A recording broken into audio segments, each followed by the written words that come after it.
Welcome back, everyone, to the A.D.D. show, where we're not always right, but we're never wrong. As always, I'm Marc. And I'm Hans, and welcome back, everybody. This is the first episode you're hearing from us since the Super Bowl.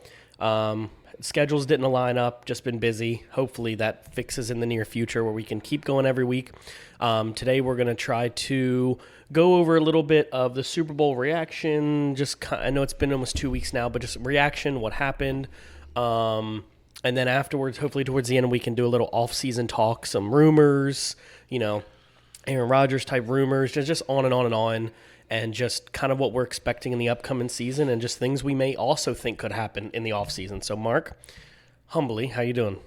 I'm getting there.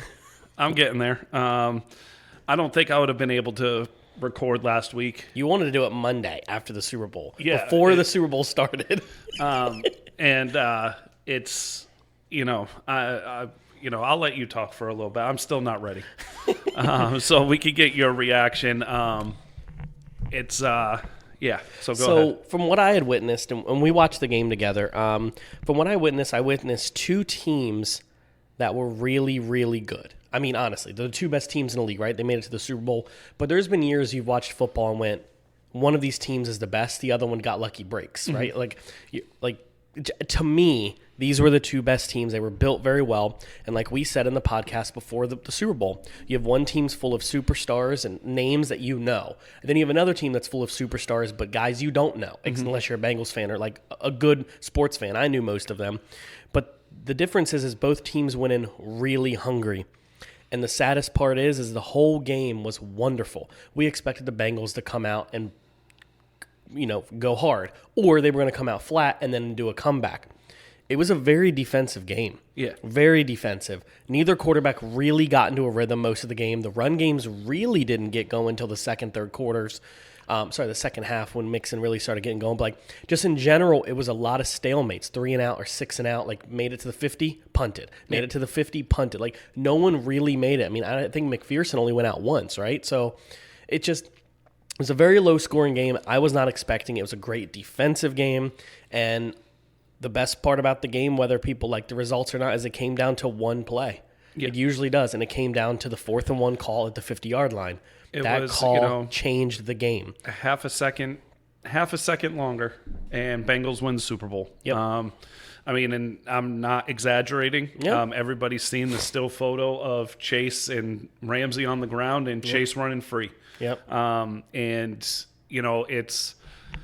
the thing I hated the most, whether they were penalties or not, is the 4 flags at the end of the game. Yep. They pretty much almost doubled how many flags they threw in the beginning in the last minute, 10 seconds. I will fight till the day I die that Wilson pass interference or holding, whatever they called, was not. He was not. Now, there was pass interference, offensive and defense, through the whole game. Through the whole game. And you can say, yes, Higgins got away with that. Ramsey got away with Higgins on the first touchdown drive that the Bengals may have had where they kicked a field goal. You had this. They let them play. And then they didn't. And that bothered me. Because that was 3rd and 10 where Wilson stopped, where Wilson made a great play. And they threw the flag, and it bothered me. Yep. The roughing, where they called the targeting, Cooper Kupp lowered his head. He jumped. He was coming down, and he lowered his head. If he didn't lower his head, he's getting hit in the chest. So I disagreed with that.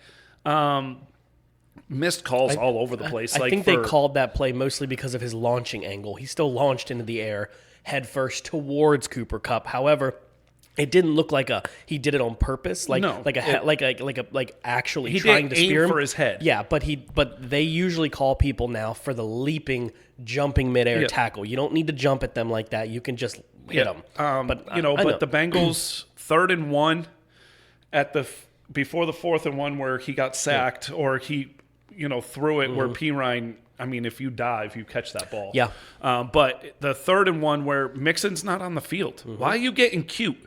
Mixon was running the ball well. He had almost 80 yards, I think, and I think he had 60 yards in the second half. you run the ball with Mixon there. Yeah. Like, I don't know why you got cute there. So that bothered me. Would he have gotten it? I don't know. Would the Rams have gotten that 4th and 10, 4th and goal if they didn't call that pass interference? I don't know. But it's like, why did you get cute there? And again, half a second more, Bengals win the Super Bowl. Yeah. It was a really good Super Bowl. It played out the way I thought it would. Both teams just taking what they can get, fighting tooth and nail. I think the offensive line for the Bengals played a lot worse than what I expected. They did, yes. In the second half. In the first half, Burrow didn't really get hit. If you look at it, not just that 4th and 1 play, it was the 3rd and 1 before that, and multiple plays. Burrow in the second half wasn't comfortable. And I will put this out there. He's an elite quarterback, but no elite quarterback is comfortable unless your line is doing their job. And in the second half, he was hit a lot. He was rushing out of the pocket a lot. And there is a very real stat for quarterbacks. I mean, I think he's a good balanced QB, but I'd say 80% he'd rather throw than run. I'm not going to say he's a Russell Wilson or like that, but when he's on the run, his QBR numbers are drastically lower than in the pocket, and that's normal for a pocket passing pro style quarterback. And when you can't block for him, that second half, the Rams did something different on defensive line and really confused the linemen of the Bengals. The first half, they rushed 4. Bengals have 5 linemen. And they double teamed Aaron Donald. I always want to call him Darnold, but Donald. They double teamed him, or they chipped him, or they did something. And then in the second half, they started bringing extra, and it confused everybody on that offensive line. And they didn't make very good adjustments. Defensively, the Bengals did what I thought they were going to do. Oh, for sure. Which they bent a little bit, but they shut them down. Like they hurt them. But I will say this, and it hurts me to say this. If OBJ doesn't get hurt, the Bengals get blown out. Oh, yeah. Because they had no answer for him. No, once he got hurt, the game became more defensive because they started doubling and they started stack blocking. They started stack blocking over Kupp, and he couldn't get open. And so, like, the Rams were just on life alert for the rest of the game. But at the same time, their defense showed up so much that it confused the Bengals to where we got a really good second-half defensive game. There was multiple penalties, especially in the last minute. I was like, all right, this is just BS. Quit calling dumb plays. There was a few where I was like, okay, that's offensive holding on the Rams. Then I saw the one where the defender, was it Hendrickson maybe? One of them was when they were like, it was like 3rd and 1 or something, right on the goal line, literally tackled Kupp in the end zone before the ball was thrown. Like, there were so many missed calls on both sides, but I will say the call that ended the game was BS, and I know Bengals fans were upset. But then you also have to look at all the calls on the other way in the first quarter that Higgins plays. So it's like, it sucks to say tick for tack, and it's not fair to go, well, Higgins got away with a touchdown and that one didn't change the game, because I've actually been on Bengals pages and fans have been like, well, that one didn't change the game when he got away with a face mask. I'm like, how did it not? It was a 7-point touchdown. It literally changed the game. Yeah. However, the penalty in the 4th that I did not think was a valid penalty also changed the game, allowing the Rams to win. So It's a shitty situation all around. For me, I think the biggest question mark of the entire game was the 4th and 1 not running it with the best running back on the field. In the stadium, the best running back. Yeah. And not making that play is a McCarthy-type call. And I'm not comparing Zach Taylor to McCarthy, because I would take Zach Taylor any day. It was just... all season, he's been a great. Cute. It's like you're like, I'm going to outthink you right here, instead of I'm just going to put the best players on the field. You know what the saddest part about that play was? Who he threw it to, I can't remember who it was. Was it Pirine, right? Yeah. Wasn't even the most open player. Higgins was open and Chase was open deep. Yep. But like, if you watch the replay, I'm not a quarterback. It's hard to see three people with two eyes. Aaron Donald was in his face within not even a second. Like, it was Hike and Donald was in his face. But I just don't. You knew they were going to bring blitz, so I understand. I get it. I think you could have done some sort of outside, like a touch pass in front of you to Higgins on the, like, you could have done something a little bit more trickery than just a 2-yard dump off. And my thing is, they made no adjustments in the second half offensively. Like, they kept doing these deeper passes. In the first half, they were dink and dunking down the field, and it worked. And they were running with Mixon, dink and dunk, and you kept going down the field. And you hit that big play to start the second half. Yep. And huge play. Okay, so it was a face mask. I mean, I'm not going to sit here saying, oh, it wasn't a face. No, it was a face mask. But it wasn't called. It wasn't called. You That's on the refs. With it. And that, to me, was a great play, but at the same time, a play where the Bengals were like, We can hit these big passes. Just block for a couple seconds and we'll hit them. Yep. What our wide receivers are better. And Chase was better than Ramsey all day. Yep. Higgins was better than Ramsey all day. Like, I'm sorry, Ramsey was not the best cornerback in football. He hasn't been for the last few months. I mean, I'm being honest. But the Bengals got greedy, and they didn't do what got them to where they were. And the whole second half, like, I think they had I don't even think they had a first down in the second half. It wasn't much. If they did, it was maybe one or two at the most. I saw before we went on that Joe Burrow had a 97.2 QBR in the first half. It was a 40 in the second half. And I'm not blaming him at all. You have to have 11 people do their job. And I will say this till damn dead, pick any team you want.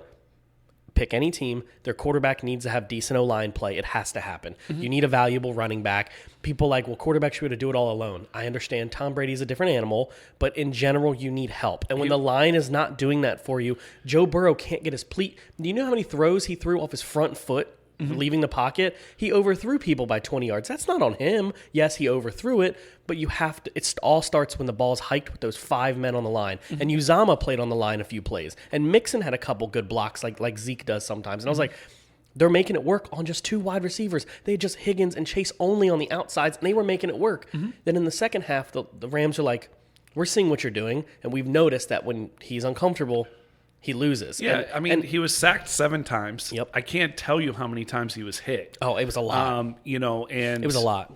So he was sacked 20 times in the playoffs. Yeah, it's a lot. In 2 games, he was sacked like 18 times. 16 times because it was 9 and 7. They won the game. And being sacked 70 times in a season and still having the season you had, I look at it as, okay, yes, we know the weakness of this team. Okay, we know it. And everybody's like, we'll be back, we'll be back, we'll be back. I'm under the understanding that next year the schedule's a lot tougher. Yep. The team is young, and they hopefully will do what they have to do.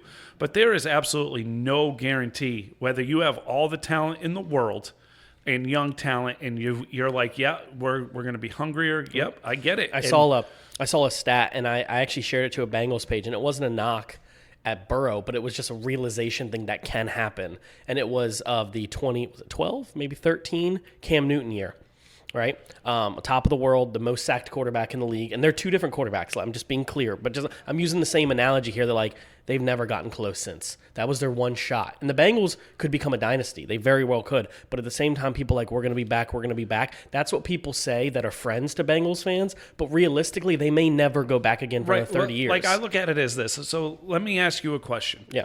Is this Mahomes Chiefs team a dynasty? Not yet. No, you need more than 3 years. It's 4. 4 straight years in the AFC Championship game. 2 out of the 4 years you're in the Super Bowl, and you have 1 Super Bowl. Now, before you jump in that case, the Buffalo Bills team that went to 4 straight. That's a dynasty. Yeah, yes, I know. What's the difference? To me, usually when I've used the term dynasty, I've always used 5 to 10 year period of dominance. That's me. So like the dynasty of the 90s and late 90s of Dallas, or the Bills. But they only made 3 Super Bowls. They went to they made 3, but it was in a 10-year period. Yeah, but to me that's unrealistic. Yeah, that's unrealistic. But it's I'm just saying, like the 49ers in the 80s only went to. But they were dominant those 10 years though. 2 Super Bowls in the 80s, and then they went to 2 Super Bowls in the 90s. Yeah. And they call that a dynasty, which, okay. But at the same time, I'm going to say this till I'm blue in the face. The Patriots have ruined what people think is a dynasty. Oh, yeah, no. I completely... And they ruined how hard it is to make the Super Bowl. As a Bengals fan, will I be upset in 5 years from now they haven't made another Super Bowl? Yes. But will I be excited if they've made 2 or 3 AFC championship games? Yes. For me, and it could be the Tom Brady factor, could be the Patriots factor, but to me, a 5, 6, 7 year window to me has always felt like a dynasty when like you won your division 6 or 7 straight years. Like that's what I've like. If Tom Brady stayed another year in Tampa Bay, 3 years and a Super Bowl, is that a dynasty? I think that's a really 3-year great team. But to me, when you hear the word dynasty, it means long. It means a long-term thing. So people like, what about the dynasties of these teams? And that's the thing to me where, like, the Patriots had 3 different dynasties in a way, technically. Or 2 different dynasties, right? And, like, to me, you have, like, Seattle Seahawks. They had a Super Bowl a few years ago. That's not a dynasty. But they made 2 Super Bowls, but they never made it to the championship game again. Yeah, but they had 5 years. They were the best team in the division. That's essentially the Chiefs right now. They made it to 1 Super Bowl, but they're not a dynasty yet. Well, 2 Super Bowls, 4 AFC championship games in 4 years. Seattle. Because Seattle never made the championship game. They made 2 championship games. Yeah, they made 2 championship games in a and went to the Super Bowl. Yeah. So, Kansas City has made 4 championship games in a row. 4 in a row. Seattle never did that. The Patriots never even hosted 4 AFC championship games in a row. So how about this then?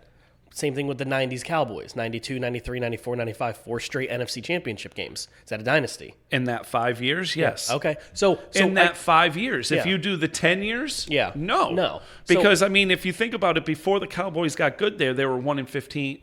If you in 89. If you sort of look at it, I believe they went 1-15. In 89. Then they went like 500, and then they went to the playoffs. 91. And I think they lost before they won the Super Bowl, I think they lost in the championship game. And then they won 2 straight, went to a championship game, lost, and then went to a another one in 95. Right. And so for me, that is sort of how the Bengals are built. Yeah. And if I see that in the Bengals and I'm not even saying win 3 Super Bowls in 5 years. I'm saying if they go and they win a Super Bowl or go to 3 Super Bowls and win 1, I think you sort of have to say that that's a 5-year dynasty, where this Kansas City team is a 5-year dynasty. Yeah, I think essentially the purpose of the conversation is changing my mindset on what a dynasty is, but I've never thought of a dynasty as like a 3-4 year window of a team. Yeah. That's just me. But I feel the Bulls of the 90s, the Patriots of now, of the last 20 years, and, you can even add in there, realistically, you can't add anybody else in there, have ruined what people think of a dynasty. Like the Lakers and the Celtics in the 80s. Both were dynasties, in my opinion, for that 10-year period. But you look at the Patriots, you look at the Bulls, you look at the Lakers, all of them did multiple championships. And that's the thing with, nothing against the Chiefs. You've won. That's why it's hard for me. When I think of the word dynasty, I personally, my heart thinks of 5, 6, 7 years, somewhere in there, less than a decade, but more than 2 or 3, and you were the best team in that division, league in general, and you have multiple rings on your fingers saying, we're better than you. And the Chiefs can go, we have a ring, but are they really better than everybody? They weren't in the Super Bowl this year. Okay, so the Steelers, they're dynasty? One Super Bowl? Are they a dynasty?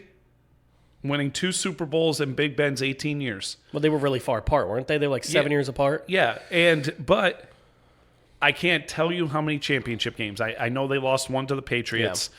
I don't know whatever, but the Ravens in a 10-year period won 2 Super Bowls. Another thing, when I hear the word dynasty, my mind goes to, are they making a 30 for 30 on it? That's just me. I don't think of this Chiefs team as a dynasty, Seattle's as a dynasty. I think of the Patriots, I think of the Bulls, I think of the Lakers, teams that for almost a decade, 4, 5, 6, 7 years, every player on that team is in a Hall of Fame somewhere.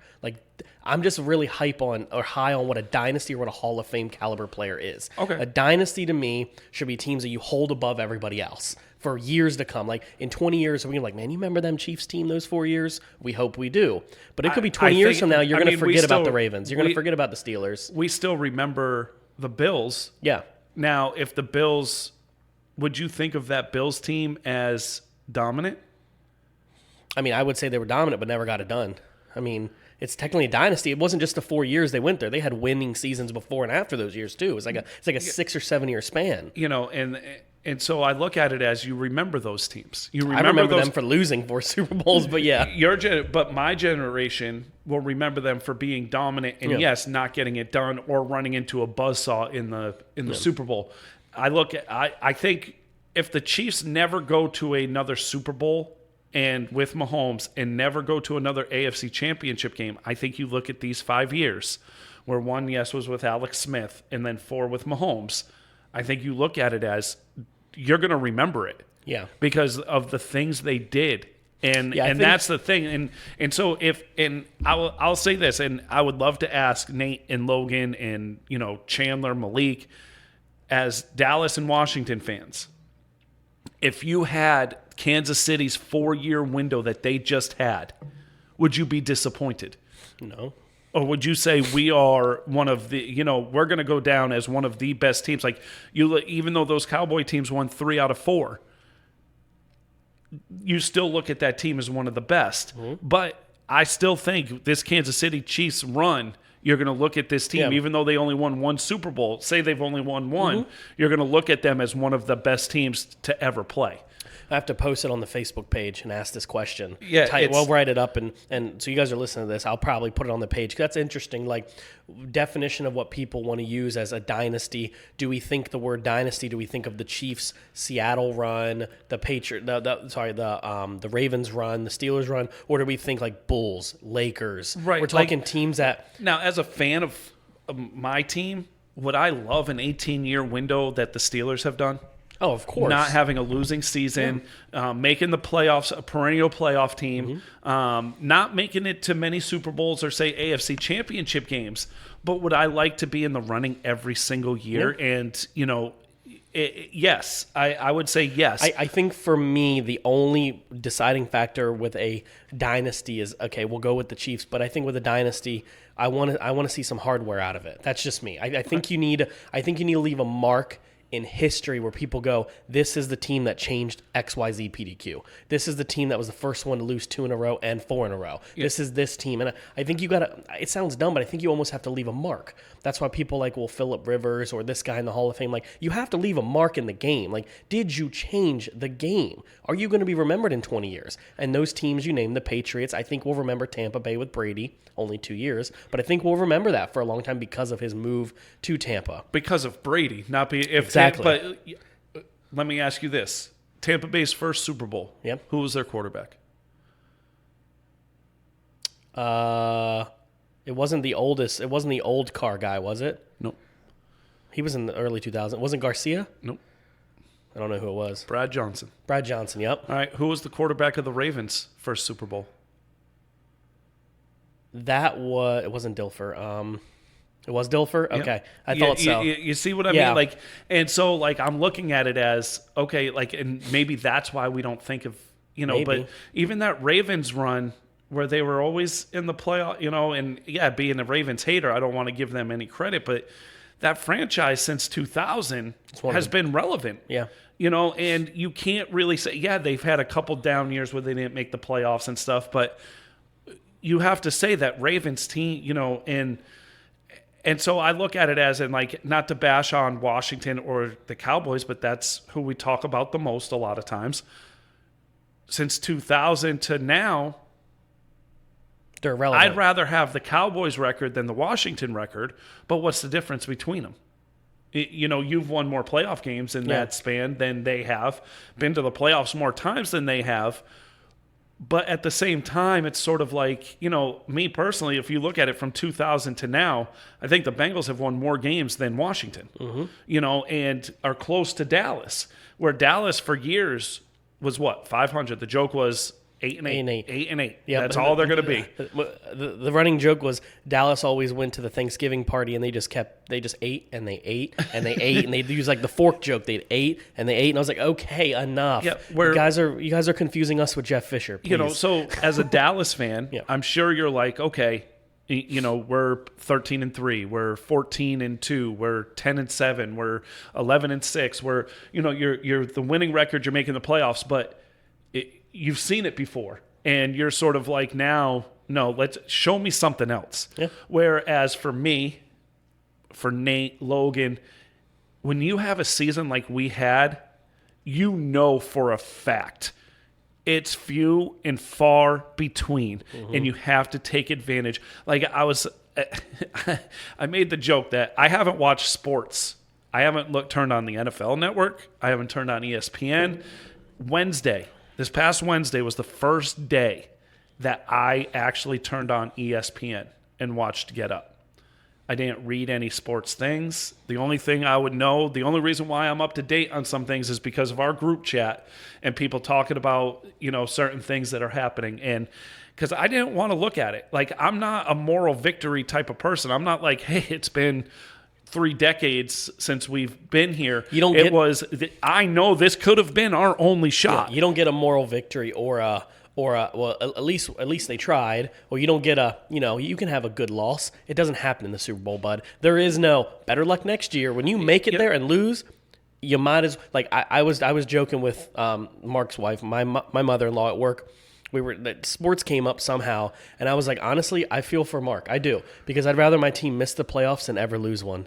Honestly, I'd rather have DC's record than make it and lose. Yep. And I do feel bad for this guy here, because it's the worst feeling in sports is getting to the big one and losing it. Yeah. The funny thing is anybody that knows me knows how passionate I am about sports and my teams. Mm-hmm. Okay. But my wife told me the text you sent her during the game. Mm-hmm. And at the end, she said, you sent her a text and it said, your husband's not okay. He's really not. And I mean, you saw the blood in my face. Like, you saw the anger. You saw I was so angry with this whole thing. And I was mad. I was angry. We blew it. We had the lead. We blew it. We should have done more. And yes, any Bengals fan will say, well, that wasn't holding and they shouldn't have called that penalty. It shouldn't come down to penalties as a Dallas fan. Trust me, y'all. We didn't do enough. And the way you started the second half, going up, scoring 10 unanswered points, you do not let that go. Yep. And the Bengals let it go. And they haven't all year when they've had a lead. Right. Or not a lead. They've always come back. And so for me, but when they got the ball, I was like, okay. And they hit that quick, 15-yard play. They get it, and I'm like, okay, look at another 5 yards. They're in field goal position. And then that 3rd and 1 where they ran it with P. Ryan is, for me, the 4th and 1 isn't even the game. It was 3rd and 1, and you don't have your best player on the field. Yep. And that bothered me. And I didn't understand it. And yes, P. Ryan was very close. Like, Donald made a great play. MVP. Should have been MVP. Cooper Kupp was not the MVP of that Super Bowl. 2 Super Bowl. I mean, I agree with you. I'll let you finish what you were saying. To me, it's something I've always said, and I've said it in the group. They'll know when I say this. It's the unmeasured stats. It's the stats that they don't count. It's the pressures. It's the sweat. It's the getting off the line speed time, right? Mm-hmm. Cooper Kupp put up the numbers. They're like, 12 catches, 200 yards, and 2 TDs, or whatever it was, 130 yards. But the thing, 92 yards and 92 8 catches. But he had 2 touchdowns. Yeah, but I know. I was just saying. For me, it's almost like I would have rather given it to Stafford. Yeah, but I think the reason why they didn't is 2 interceptions. But it's the not proven. It's the non-written down stats of Donald that should have been the MVP of the game, just like quarterback disruptions. They call it hurries. Like, there's all these things you could come up with. Like, he was absolutely dominant. Yep. So the Super Bowl bothered me. Like, to be honest with you, this is the first time I've talked about it. Yep. People at work tried to talk to me about it. Yeah, it was a good game. Rams won. Yep. And I didn't talk about it. Like, I still wore my, I had a Bengals jacket. I have a Bengals hat, winter hats. I wore them to work and everything. And, I'm not ashamed. Yeah. I'm very proud of where we were. And looking back on it, everybody's like, well, like Janine, my wife, she's like, nobody expected you to be here. Yep. And you were here. You got to be proud of that. Yeah, a part of me's proud of it. Yeah. A part of me looks at this team and sees a lot of good things to come. Yeah. And I do, but also, if you take me back, and I think I told you, and we were watching the game, and I said, do you know what the score was in the last two in the 2 Super Bowls? 24-21. It was 20-16. That's it. Which at one point the Bengals were winning 20-16, and the other one was 23-20. Yep. And I'm sitting there and I'm watching the game, and I'm like, I've seen this play out before, and it brought me back, and like, I remember in 1989 bawling my eyes out to sleep because of the last-minute touchdown, and it all came crashing back, and I was not okay. Janine makes fun of me. She's like, it's hard to explain to a Sports person. sports person or somebody like the passion you have in the all the energy you put into it. And that's the thing too. People like, well, it's just a team. It's just a team. But like when you go through the merch and you go through the pages and you go through the hashtags or you go through the podcast and you go down the list and you listen to just your local reporters for your team and then you know the players, then you follow them on Instagram and you see they have kids and you see they donate money, you become a member of the team, right? And then for me, like people like, well, you get really passionate about Dallas or you get passionate about the Bengals, you get passionate about DC because we care. These teams to us are etched in our hearts. Like we can't leave these teams. As much as Nate likes to joke around that Washington team, the Commanders now has this, that, he loves that team. Even if he doesn't like the ownership, he loves DC. It's his team. The burgundy and gold is his thing. He won't leave it. You're etched to it, and you will die on that grave. That's the thing. We're like my wife always gets upset. She's like, it's just a game. I'm like, no, it's not a game. We should have done this. The blocking packages were bad. This was bad. She's like, why do you care about all that? Because we care for some stupid ass reason. We care, and we let it really bother us when, like, at the end of the season, we're all sitting here, me, you, Nate, Logan, all the guys, we're just sitting here going, what would we do better? Like, we're coaches. Like, we're not. But, like, we feel like we know because we have a different vantage view of the game than the coaches really do. We're sitting there watching it all from TV. So, like, I understand why she says things like that, but people that are, I call them flyby sports fans. You know, she's a Steelers fan, but hasn't watched a game in 10 years. When you're a fan of a team, it's different when you're a fan of a team and you're a member of a team. That's the way I look at it. Like, you know, the guys are members of DC. You're a Bengals member. Like, I'm a Dallas Cowboys member. Like, we're above the fans. We don't feel like we're one of them. Because and that's why it's so hard to be a passionate fan, because you feel like everything you do, you're like, why? Like, you almost feel like their decision making affects your pocket. Like, it almost feels like it's personal. Yeah, it's, you know, like for me, everything that I saw with the fans, with the stadium, with the, you know, the team being out and about, like the city coming alive. I'm not from Cincinnati. I'm not from Ohio. I mean, I think I've been to Ohio once to do a store opening for a company I used to work for. And okay, I was in Ohio. Like, I could care less. But it's like what I saw and like seeing these stories of 80-year-old men, you know, 90-year-old men crying when they kicked that field goal to go to the Super Bowl. And, you know, like legit fans of the team that are my age that saw the first two Super Bowls and haven't seen anything close since, and just the passion and their kids jumping up, you know, like that got me so excited and so, you know, and I'm like, okay, but, you know, to jump in, you know, to transition, say, to the off season now. I don't want to see Mike Brown for the Bengals, the owner, get cheap. I want to see him say, you know what, I'm old. I want to see this team succeed. We have the money. Let's spend it, but spend it right. Like, I keep hearing everybody say, oh, well, you should get Scherf. You should get the guy from New Orleans. You should get, you know, where they're 30, 31, very good, but injuries. And they don't play a full season. Me, I'd rather have, there's a guard for the Cowboys, 25 years old. I can't remember his name. He's a free agent. He's a top 10 lineman out there right now. 25 years old. His PFF was like in the 70s, which is 20 points higher than any guard that the Bengals had. And I'm sitting there going, 25 years old. He's coming off, you know, he's not going to be expensive. But the learning and the getting better every year, I'd rather have somebody like that. I'd rather have somebody like, there's a couple others that I'm looking at and I'm like, 25, 26 years old.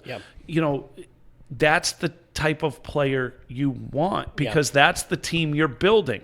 Hey, if we sign Scherf, I think it's Anderson. For some reason, I think it's Anderson in New Orleans. If we sign them, will I be excited? Yes, because it's a definite upgrade to what we have. But at the same time, I'd rather have somebody with a non-injury history. You know, somebody that plays 16, 17 games. I'd even say like the Bradley Bozeman for the Ravens and Orlando Brown Jr. for the Chiefs. Sign them to some deals. Like everybody's like, trade for Tunsil. If Tunsil costs the 31st pick in the draft, and he's willing to rework his contract, I'll do that in a heartbeat. Yeah. If he costs more than that and won't rework his contract, I don't want him. For sure. I think we made that joke in the group that the Tunsil idea is an idea when you have the picks 28 to 32 and you want to come back to the Super Bowl. I think it's an idea like the Rams did. They kept trading their first-round pick. People are like, why would you keep trading your first-round pick? It just paid off, one. But two, they weren't trading pick 8. They were trading pick 34. Pick 24 to 32, so it's not as relevant. And the hard part is where the Bengals are. There's 3 or 4 really good guards in the draft, and they could fall. But at the same, like I think one is like Linderbaum or whatever it is. Yeah.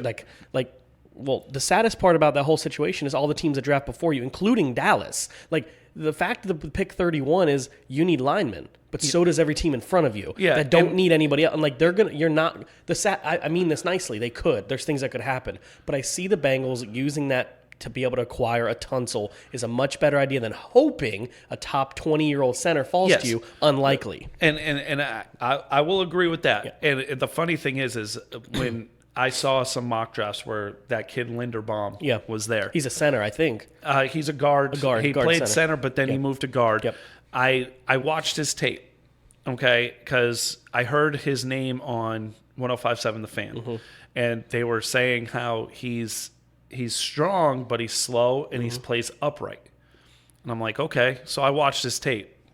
Not a fan. Yeah, I'm not a fan of his at all. Yeah. And if we don't get him, I'm okay with it. Yep. You know, he plays too upright. Yep. And when you're an offensive guard and you play upright, there's a one of the plays, I think it was the 4th and 1, where Aaron Donald just took our guard straight up and threw him backwards.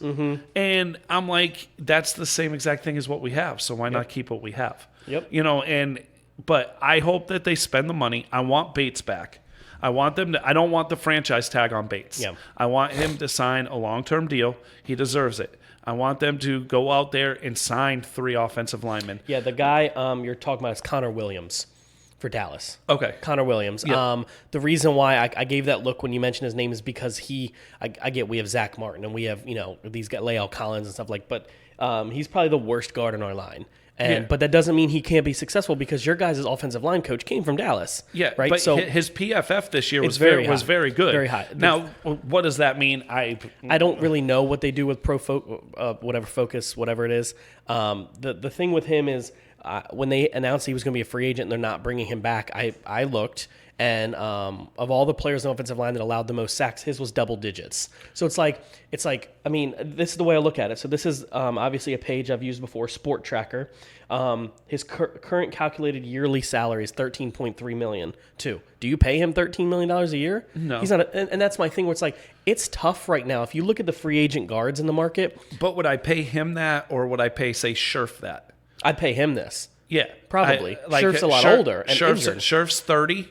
Going to be 31, and he's never finished a season in the last few seasons. I would sign 2 veteran linemen in their 30s that are not Scherf type names that have played, right? Maybe rotational guys. Yeah. I would trade your 31st for Tunsil and then draft another lineman in the 2nd round. That's what I would do. I'd bring in one big dude. I'm talking the left tackle of Tunsil would be Chase was the better pick, would be like Sewell could be. Like, you need a big left tackle behind Burrow's back, and you don't have it right now. Well, Jonah Williams was a very good left tackle. I think he's very good. Okay, but if you say bring in Tunsil, and this is all hypothetical, and you move him to right guard, I'm okay with it. Yeah, because you upgrade both positions. Yes, that's what I'm saying. You have a great left tackle now, but when you have Burrow looking this way and behind him he's getting hit in the ass 90% of the time, you have to work on that left side. And Tunsil, if available, the Texans want to get some draft picks, pick 31 and your 7th round pick or something for their Tunsil.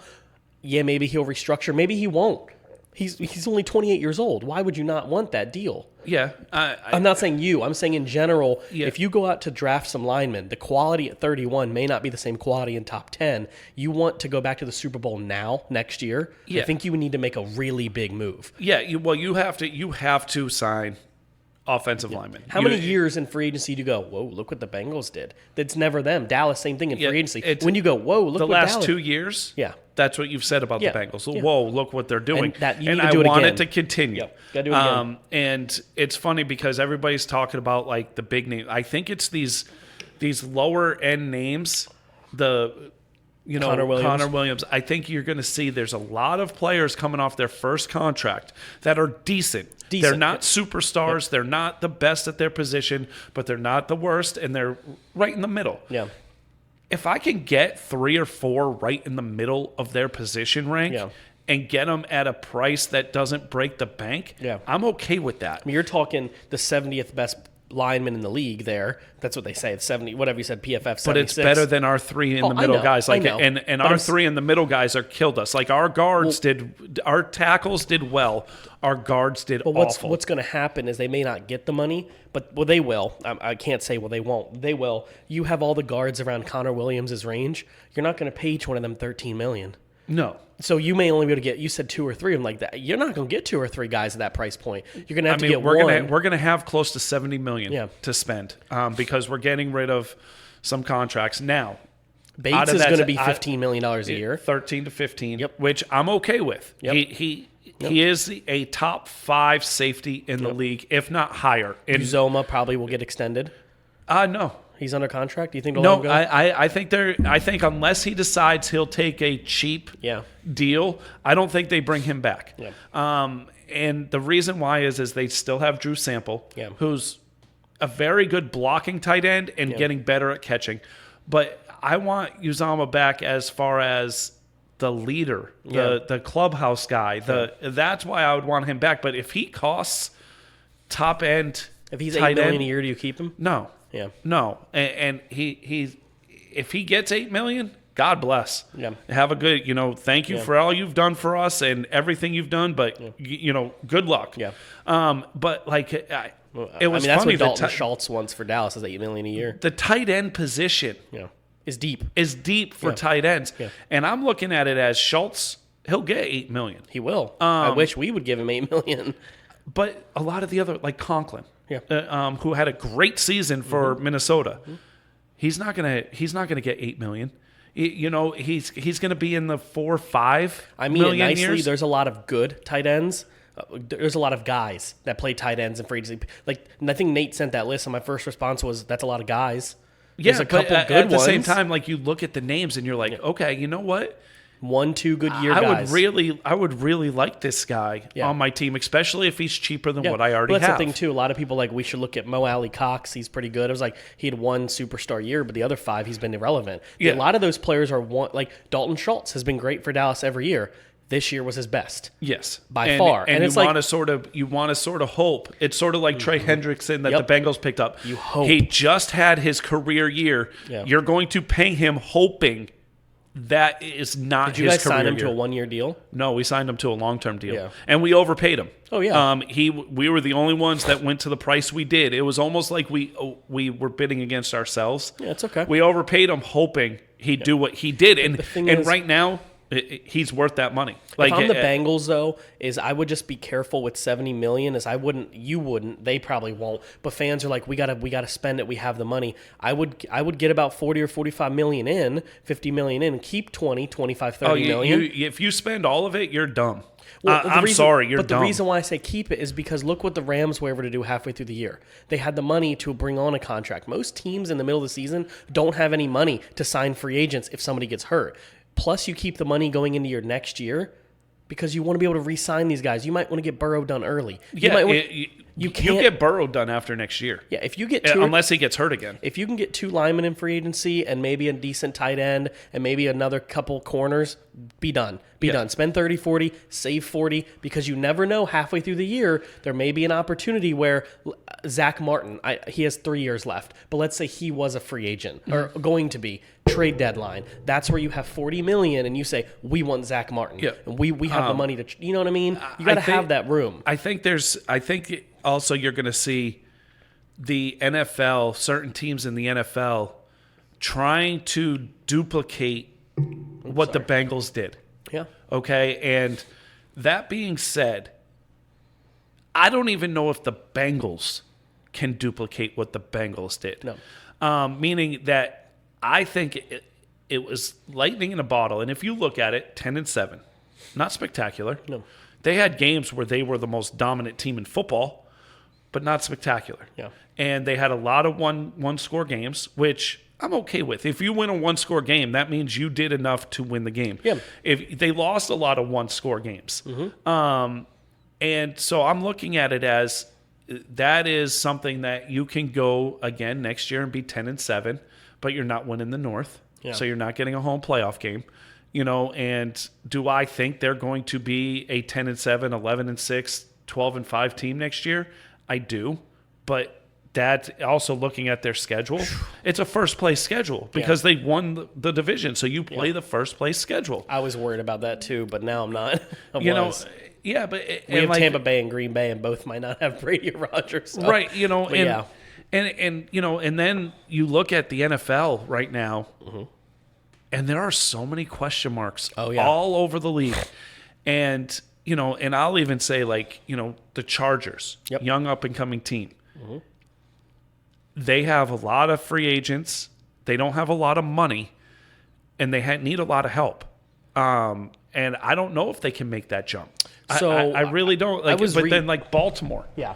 Baltimore, everybody's like, oh, well, they're going to be healthy now. Yeah. Okay, but you lose your two best defensive players on the line. You're going to lose 3 or 4 offensive linemen, and your offensive line wasn't that good. And Lamar's in his 5th year, and you have to decide whether or not you're going to pay him. So the other thing to note, too, is when teams don't have a lot of money, I'll use the Chargers, Dallas, whatever these teams, for example, is people always like, well, they're under the cap, and what's very easy to do is free up cap. It's surprisingly really easy. It takes 1 hour. And I know that sounds dumb, but it's really easy. Whereas, I'll use the Chargers, for example. I was reading through a bunch of teams, and I got to their name 5th on the list, reading through how they can save cap and do this. They're probably going to let Mike Williams go. That's a savings of $8 million or whatever crazy because he was a first-round pick. And you go down the list of all the savings they're going to make, and then you look and you're like, all right, now they're going to have $31 million to play with around free agency time. And they're linked to Allen Robinson. They're linked to top tight ends. And I was like, they're linked because they need them. No. That doesn't mean they're going to sign them. What I'm saying is you look at these teams, Baltimore, you look at Bengals, Chiefs, Rams, whatever. You look at teams to see the people that they're linked to. What that means is they need to loosen up that money so they can sign top free agents, and you hope they do. Because I look at the Chargers, I look at the Bengals, I look at all these teams, and they're just a few pieces away. The Bengals are almost there. These other teams are 2 or 3 pieces behind. Yes. And they need to free up that money, including the Ravens, because if Lamar's your guy, you need to free up at least $40, $50 million in cap to sign him. Yeah. Because he's going to expect 40 plus. You know he's going to expect it. And the crazy part is if they don't sign him, I think the Ravens are in a situation like Dallas was. Really, I think that Lamar has the upper hand here because they're going to sign him because if they don't, they're going to lose games. And I honestly will say this on this podcast, if they don't sign him, he ain't getting that money somewhere else. No, I would look at it as who would pay him that money. That's the thing. Because again, with these veteran quarterbacks, there's only a handful of teams that need a quarterback. Yeah. Now, if I'm San Francisco, I want a veteran. Yeah. I don't want to go into the season with Trey Lance. I'm sorry, I don't. Not yet. If you're Green Bay, you want a veteran. Yep. If you're now an interesting team that Colts. I threw out there, the Colts. Yes, you don't want a rookie. You want a veteran. A couple interesting teams out there, which I don't think Tennessee is going to go away from Tannehill. I don't either. I don't. But Philadelphia. Yeah. You have 3 first-round picks. Yeah. If you could get rid of 2 of them and bring in a Russell Wilson, or you get rid of 3 of them and you bring in an Aaron Rodgers, that's an immediate upgrade over Jalen Hurts. Immediately. Okay? Me personally, I keep those 3 picks and I roll with Hurts for a little bit. I do too. You build acquire that the team. weapons. You get a lineman, you get a wide receiver, you get a defensive line, something. And you have him in his 3rd year and you see what you got. I'm not, they went to the playoffs this year. Right, like Washington. Yeah. I don't even know if you're even ready to make that jump. Does that make sense? Like you're 7-9, 7-10, 2 years in a row. You won the division in a bad division. You lost in the first round. You had all sorts of expectations, and you didn't meet them. And you were the same exact team as you were the year before. Yeah. Do you need a quarterback? Yes, but do you bring in a veteran thinking that you are going to be? Now, if you bring in a Wilson, Even though I'm not a big fan of Wilson. Yeah. I don't think you win the Super Bowl. No. I think you go to the playoffs and you lose. But that makes you better because you made the playoffs. So if you get Rodgers, I honestly think they're an NFC Championship team, especially in the NFC where you have all these question marks: New Orleans, Tampa Bay, Atlanta, Carolina. All these teams that need a quarter. Well, Matt Ryan is going to be the highest paid quarterback this year. Oh yeah, because of his extent, his cap hit he's the highest paid quarterback this year, and that to me is like that blows your mind. Yeah. But they can't cut him because he's the biggest cap casualty hit also in the league. Yeah. But you look at it as Cardinals. Yeah. What's going on with Kyler Murray? I don't think he has much trade value. I don't think you get first round talent for him. No. But you're not going to trade him in a rookie contract. I mean, you can, but the trade clauses are there. He's going to have to. But if he doesn't play, like I made the joke and I read the article. He reached out to Oakland to try to get leverage to go play baseball, and Oakland said we're good. Yeah. Oakland doesn't want him. He still makes me laugh, and he's like, "I'm only going to play this season if you can acquire C.D. Lamb for me." And it's deal. We'll take C.D. Lamb. I would like to have Hopkins. That's a fair trade. Okay, I'm joking. I want C.D. Lamb, but what I mean. Like, he's crazy. But San Francisco, what are they going to like? And I'm looking. So NFC teams, okay, Washington, New York, okay. Then you're looking at Chicago. Yep. Minnesota doesn't know what they're doing yet. They don't know if they're keeping Detroit Cousins keeps with Goff. Okay, so Detroit keeps with Goff. All right. So we won't keep Detroit. Green Bay. Yep. You don't know if Rodgers is going to stay. Okay. Then you got Tampa Bay. Yep. You've got Carolina. You've got New Orleans. Yep. Okay. Seattle. You don't know if Wilson's going to be there or not. Yep. You don't know what they're doing. Cardinals. You don't know what's going on there. San Francisco. You don't know what's going on there. And the Rams are going to stick with Goff. So Stafford. So Goff, Dak, Matt Ryan, and Stafford. About the only ones that are set for a few more years still. Right. Whereas every other team will take besides Green Bay and Seattle. Yeah. Green Bay and Seattle probably don't want a new quarterback. They probably want to stick with what they have. Personally. But right now, it's up in the air on whether or not those Rodgers or Wilson is going to be there. I will say, if you are Seattle and the Eagles do come at you with all three of their first round you take that in a heartbeat. You take it We've seen this in the movie Draft Day. Yes. You take that deal. You take that. And, for me, that's the NFC. Yeah. So how many I named 9 or 10 teams. You named 11. Actually, you named 12. 12 teams. There's 4 teams you didn't name. Okay. And so then you go to the AFC. Okay, I'm going to name teams that don't need a quarterback. Yeah. Patriots, Bills, Jets. Miami is going to stick with Tua. Yeah. Okay, then you're going to the north. You have Baltimore. You have the Bengals. Browns and Steelers both need to figure it out. Yes. Because both their quarterback, one retired and Baker's gone. Mahomes. Yep. Herbert. Carr's a free agent. Yeah. I don't know. You don't know. So I'm not going to put the Raiders in there. Okay, and who's the other team in that division? Broncos need a quarterback. Yeah. Okay, and then you're looking at Tannehill, Colts, and Trevor Lawrence. Yep. So you're looking at the Colts, Houston, Cleveland, Pittsburgh, Raiders. Yep. So 5 teams. Broncos. So 6 teams. Yep. So you have, there's not a lot of places for a veteran quarterback to go to that has a chance to win right away. Okay? And that's what Rodgers is going to want. Well, you would hope. Yeah. And or Wilson would want. Now, me personally, hearing that Rodgers wants $50 million, okay, I ain't trading for that. I ain't trading 3 first-round picks for somebody that's going to cost me $50 million. I will say I would not do that unless you have the money and the space and you truly think you're about to be a one-hit wonder team out of nowhere. I don't know what the cap... Let me ask you this. Yeah. Okay?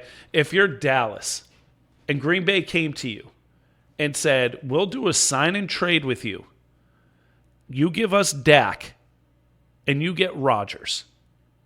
Do you make that trade? No.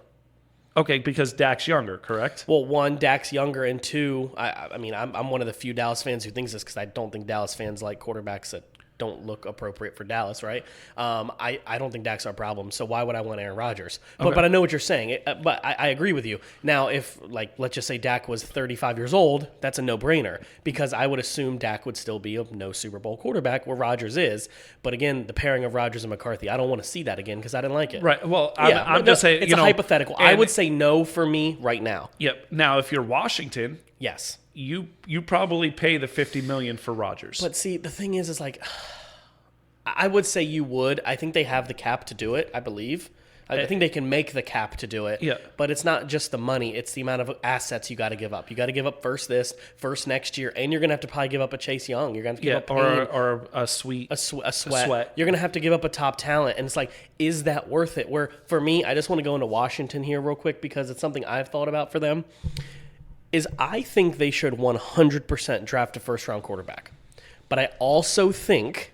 What are they picking? 12? 12th. They're right in the position to draft. It has them linked to them. Not Malik. That's Pittsburgh. Malik, the guy from the D2 quarterback from Liberty. Okay. They have them linked to, is it Corral, I think? No. Pickett from Pitt. He's actually a really good quarterback. I like him a lot. It sucks because I don't like Pitt. But they have him linked to him. But what I would also do if I was them is I'm not saying Fitzpatrick, but I would bring in a veteran too. I would. And when I say veteran, I do not mean Aaron Rodgers. I do not mean Russell Wilson. Kirk Cousins won't come back. But I think if... So who though? In my head, I'm trying to think. There has to be people out there. Like even Seattle would ask for one of those young defensive studs. Yeah. I'm not saying you trade for one. I don't know who I can think of off the top of my head, but someone 28, 29, 30, for maybe a Mariota. Maybe a Mariota. Maybe who's the kid backing up Buffalo? Trubisky. Maybe somebody like that that's a mid-tier kind of guy. I still think I'm the only fan of Mitchell Trubisky. No, you're not. I like Mitchell Trubisky a lot. But I'm saying him, for example, or a Bridgewater. Somebody like one of those kind of guys, Tyrod Taylor. You just bring them in, but you draft the rookie, and you just see who wins in the quarterback. They're not going to be expensive. You have the money. But if you roll with a rookie quarterback, the chances are of playoff success is not high. And I think Washington thinks they can be the best team in the division. But I don't know if bringing in Russell is going to make them the best team in the division. Does that make sense? I think they're between a rock and a hard place. I really do.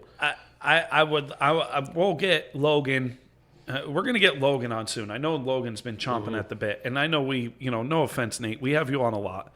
So we'll get Logan on. I would love to get Logan and Nate's opinion on what they want to do this offseason. So we'll get that. Yeah, we'll get it. But the interesting thing is for me, if I was a Bengals fan and I didn't have a quarterback, I don't want Wilson and Rodgers. I don't either. And it's like, well, why not? You'd be automatically better.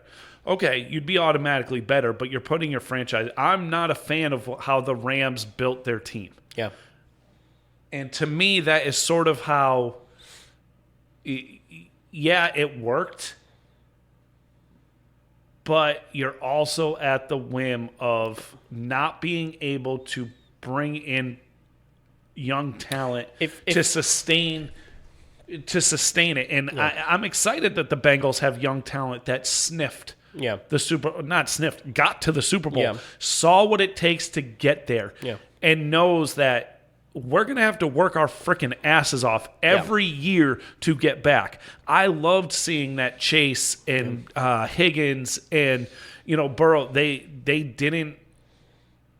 stayed out on the field and watched the celebration. And it's like, you get that famous picture of Stephon Diggs watching the confetti fly in the AFC Championship game a couple years ago, and they sort of still lost to Kansas City. But you want players like that. You want players that, Burrow, Chase, Higgins, like every single player on the Bengals is already back at the facility training. And you want that. Now soon they're not going to be able to be at the facility, but they've already said, come out and said, we're going to be playing with each, training and doing everything together again.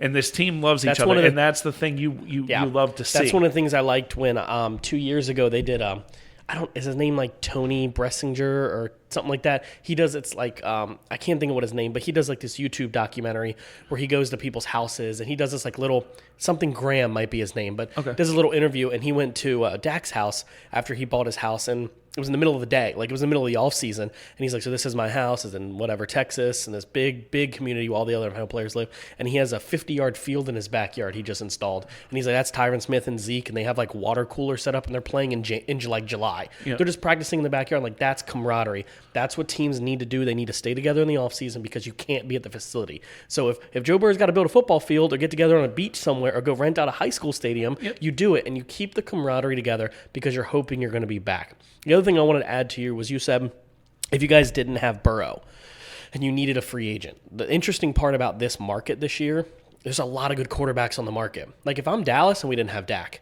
I'm intrigued that Carr could be available. I'm intrigued that Kirk Cousins could be available. Sorry. So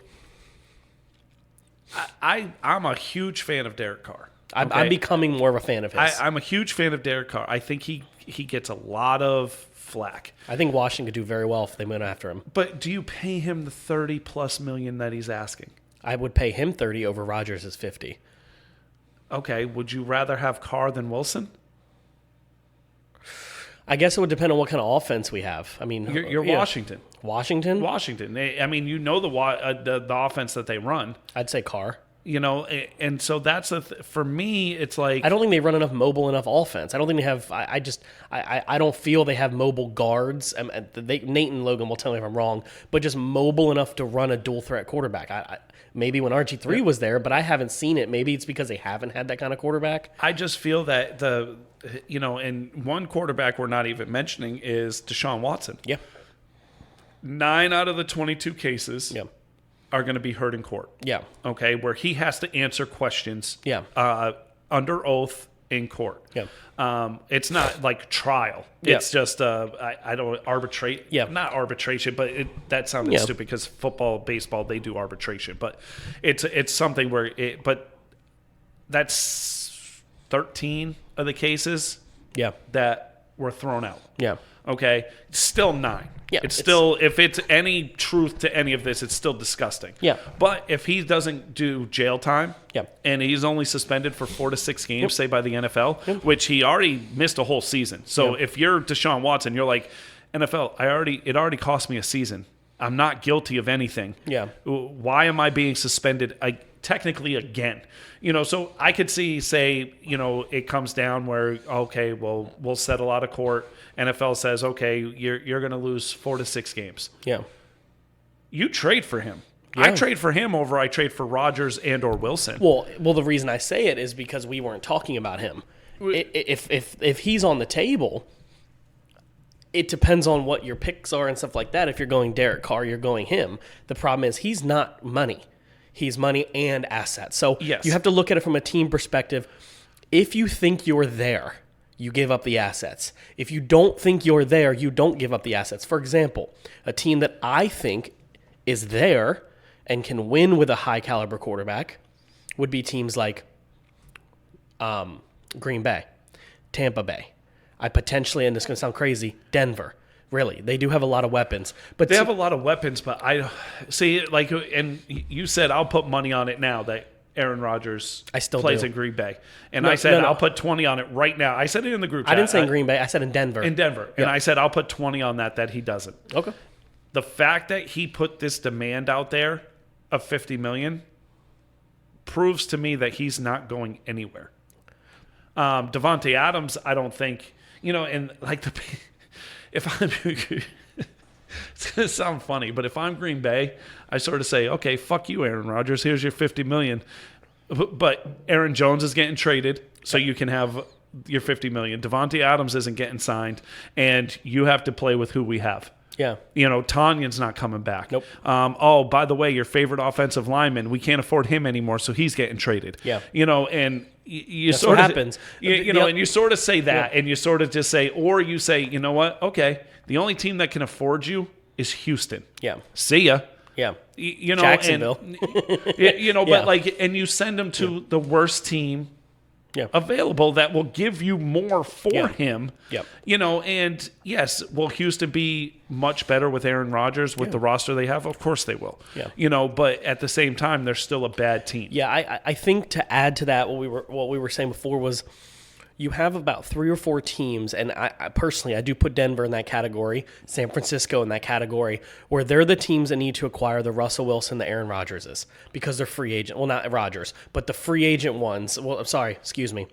Derek Carr's, Jimmy Garoppolo's, those quarterbacks. But if you think that you are available to win now, and you think that with this quarterback move, we're talking a trade, Watson, Russell, Rodgers, any of those 3 that are currently under contract, you trade for them, you're going to give up assets and you're going to have a huge cap casualty. Mm-hmm. You want to be ready. Personally for me, teams like Washington, teams like, go through any other team, the Giants. I think those are the teams that make the move after the Carrs. I think you make the move after the Kirk Cousinses. That's just me. No offense to Washington. People are like, well, we should get Aaron Rodgers. Why would you give up that much money, $50 million in cap hit, plus the casualty, the 2 or 3 first-round picks, and your defensive players for you already finished 3rd in the division?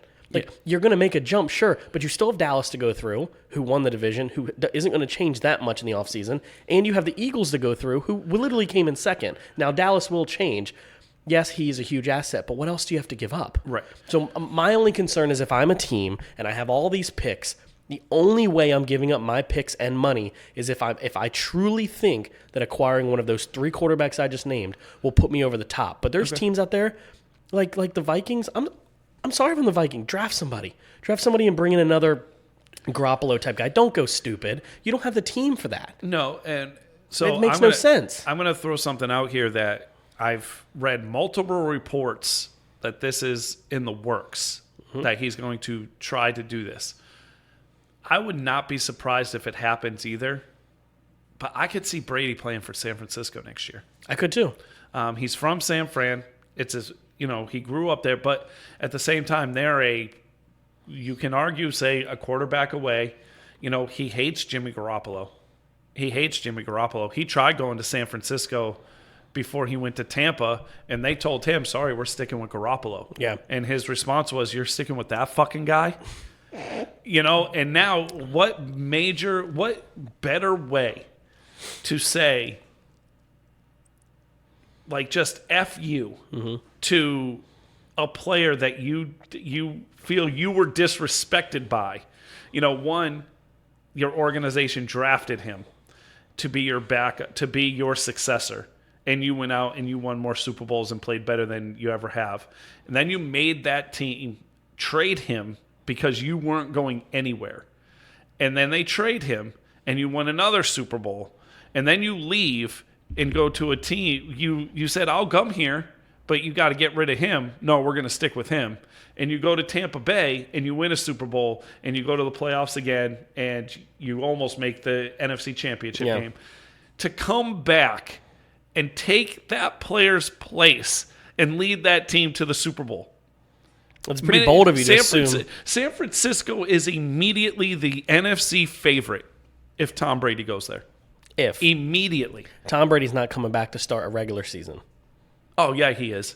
Tom Brady will come back at the beginning of the season. Nope. And if he comes back, he'll come back. He won't come back halfway through the year because he won't be ready. He'll come back halfway. I bet you he'll stay ready for a team in the first 4 to 6 weeks that gets their quarterback hurt. That's what he'll wait for. I don't think he's only been retired 2 weeks. He's spending time with his family in the Maldives already. He's not coming back this offseason. I don't see it. It may be a year, but I'm talking 2022 season. In a few months, he's not going to start for a team. I will put 20 on it right now. Okay. If he comes back to play a full season. Yes. If he comes back this season, I don't foresee him doing that. Okay, I think it may be 6 or 7 weeks in, and a team that's a perennial contender gets hurt. And I think they'll call him. It doesn't mean he'll do it. I think he's done. I think Tom Brady is finally done. Okay. I do too, but I think it would be the total, I think if there was a team arrogant thing that Tom Brady would do. I think if there's a team opening that he thinks is a top perennial team and would pay him enough to come out of retirement, he would do a 1-year thing. But I think we're talking, I can't even count on my fingertips the teams he would do it for. I know that sounds dumb. I really do. I think you're talking 49ers. You may be talking Patriots, possibly, if they needed it. I really. Oh no, he would. That's what I'm saying. He'll retire a Patriot. Yeah, like but Logan asked that dumbass question. Like, it was do you dumb. think he's going to retire? No, he's going to retire a Patriot. I just think there will be opportunities in Brady's future that if his phone goes bzz, bzz, he will pick it up and intrigue the conversation. Not the Jets, not the Jaguars, not the Vikings. But I will be honest, it will be teams like Tampa Bay may call him back. San Francisco may want to call. You're from the area. And honestly, Jerry might call his phone if Dak breaks an ankle. He may not pick it up. He may not say yes. But these are intriguing things for Brady to go. 1 year in Dallas, 1 year in San Francisco. These are big markets for him. It may be a big dick energy thing for him to take that call. But I just don't see him saying 46, 45, who wants me? And I think teams will, but I really think he wants, the way he talked, I think he's done. Yeah, I honestly do too, and it's sad, but it's just funny that he'll that be would talked be funny. about all. That would be funny. I mean, all you're going to have to do is have a camera catch him throwing a football once, and they're going to be like, he's in prime time. I'm sure he'd be like he has But this offseason is going to be very big for a lot of teams. Yeah, and we're going to go into offseason. Mode, like we're going to be seeing, all these things will change. Franchise tags will happen. Yep. More rumors, more trades, like things like that. And we'll cover it all. Schedule wise, we don't know when we can get together. So you might hear, back-to-back episodes, like we might break this one up and, things like that. Or, but it's the NFL offseason. This is why NFL is a 12-month a year. Yeah. Sport, and it's the most exciting sport, is because the NFL has made it that way. You're looking at people going for the franchise tag now, and then you're looking at the draft. Then you're looking at, I think it's free agency and then the draft, and then it's free agency again because players that get cut. Yeah, it's a small. It's like a 24-hour free agency or something like that. And then you're looking at training camp. Yep. And then you're looking at the season, and it's like, they do such a masterful job of keeping you engaged year round. Mm-hmm. And it is going to be, there are some names out there, and it's funny because I'm not a fan of his. I know you are, correct me if I'm wrong, Mike Williams, you're a fan of his, right? Wide receiver Mike Williams? Yeah, I mean. Okay, he's going to get vastly overpaid. Oh, yeah. I will say people who did watch any Chargers game, he improved a lot this year, but he's going to get vastly overpaid. Just like Gallup's going to get overpaid. It's the market right now. And Allen Robinson, I think he's going to be vastly underpaid. Probably. I mean, I would say he's one of the. I think he's a top 10 wide receiver in the league. If I needed a wide receiver, I'd take Allen Robinson over any wide receiver besides Devontae Adams. But for the price, am I willing to take the chance that Devontae Adams can play without Aaron Rodgers? Yeah. I'm not taking it as a fan of watching wide receivers leave Aaron Rodgers and or Brett Favre and do absolutely nothing in the league. Yep. Jordy Nelson was considered a top 5 wide receiver in the league. He left and was nothing. Randall Cobb was shit for us. Yeah, Randall and 600 yards. I mean, so is Devontae Adams I hate that word system guy, but is he? Yep, is he worth the chance? I don't know if he is. I really don't. Yeah. And I would love to get everybody's opinion on it, and we can put polls up, and we can. Yeah, for me, I think Allen Robinson is a very interesting target for a team that needs one key piece. It may not even be wide receiver 1. It could be wide receiver 2. He will garner wide receiver 1 money. But you look at the Jaguars. I know he was there, right? But you look at the Jaguars. You look at the Lions. He may not want to go there. But you look at the Eagles. You look at the Chargers. You look at these teams that need one more wide receiver. Washington. I just stopped there. But I'm just keep going. And like Washington has the money. All these teams that I just named all have the money to sign him. And you're talking $20 million a year probably, at least. 50. Oh no. No? I think he's going to be because of the years in Chicago. You said underpaid. Yeah, he's going to be underpaid. I think he's going to get because of his age and his injury history. What is the highest paid wide receiver money right now? Well, Devontae Adams is going to. Is he 20? Devontae Adams will probably get close to 20. So it's probably Hopkins right now, right? Hopkins, I just don't know what his number's at, but I think it's like 18 or 19 million. I think he's going to get, say, 10. 10 to 12? So you take that. 8 to 10 million for him a year. What team doesn't take that? That's what I'm saying.